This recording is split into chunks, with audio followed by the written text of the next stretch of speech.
Hey guys, if you are working with CSS, you must have worked with box sizing CSS property. Okay, so that is very useful. And in this video, we will see with an actual example.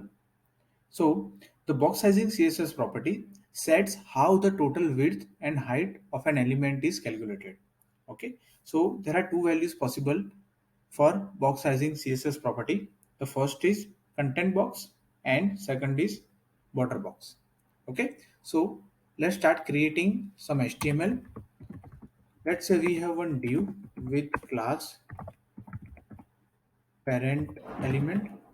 Okay, and we have one paragraph. It says parent element. In that parent element, we have another div with class child element and another tag that says child element. Okay, so we will add some CSS to both the elements. All right, so you can see now parent element class is there. Okay, let's add some width 300 pixel, height 300 pixel.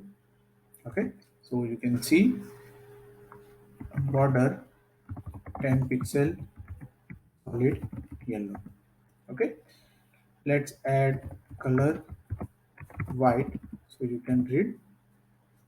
All right, let's add some margin 0 auto so it will be centered align. Okay, let me copy this and add this CSS into CSS file. Okay, so now parent element is fine. Okay, now let's add some CSS to child element. So child element also have some width. Let's add width 100%. Okay, height you can give 50 pixel, border 3 pixel solid. Let's add red. Okay, let me change it to 5 pixel. Okay, and margin to EM auto. Okay, we can change it to 5 EM. 5 EM is fine. So you can see it centered align, a kind of centered align. Okay, now let's see how this border box sizing property works. Okay, so now you can see this child element is within this parent element. Okay, it is not going outside this parent element because there is no padding or no margin applied to that.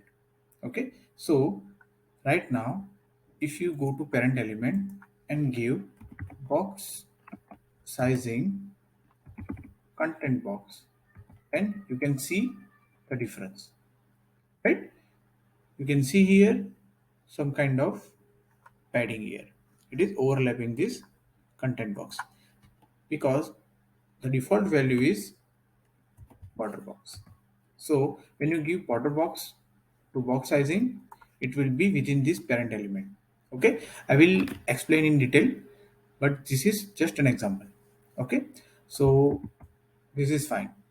All right, let's go to child element and give some padding, let's say 5 pixel.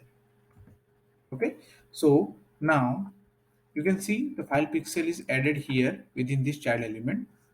Okay, but what we can do, we can let me add some background color. So background color, let's give some color or yeah, this color. You can give RGB as well, but this is fine. Background with some padding.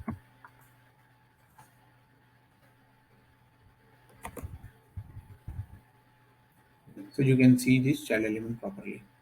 Okay, right now this element is not going outside because the default value is box sizing is border box. But once you change it to content box, you can see the 5 pixel padding is making the change in the child element, right? So you can see, let me add this box sizing value to content box, and we can see the difference, right? You can see once we add this box sizing content box, this child element 5 pixel padding is applying here. Okay, and let's make it to border box, then it will be within this parent element. Okay, so this is how this box sizing, border box and content box works. Okay, so by default in the CSS box model, so this is box model, the width and the height you assign to an element is applied only to the element's content box. If the element has any border or padding, it is then added to the width and height to arrive at the size of box that's rendered on the screen. Okay, so what does it mean? It means when you set width and height, you have to adjust the value you give to allow for any border or padding that may be added. So in that case, this property is really useful. Okay, so content box gives you the default CSS box sizing behavior. If you set an element's width to 100 pixels, then the element's content box will be 100 pixels wide, and the width of any border or padding will be added to the final render width. That will make the element wider than 100 pixel. Okay, so it will be a default behavior of content box property value. The border box tells the browser to account for any border or any padding in the values that specify for an element's width and height. Okay, so if you set an element's width to, let's say, 100 pixel, that 100 pixel will include any border or padding you give within that element.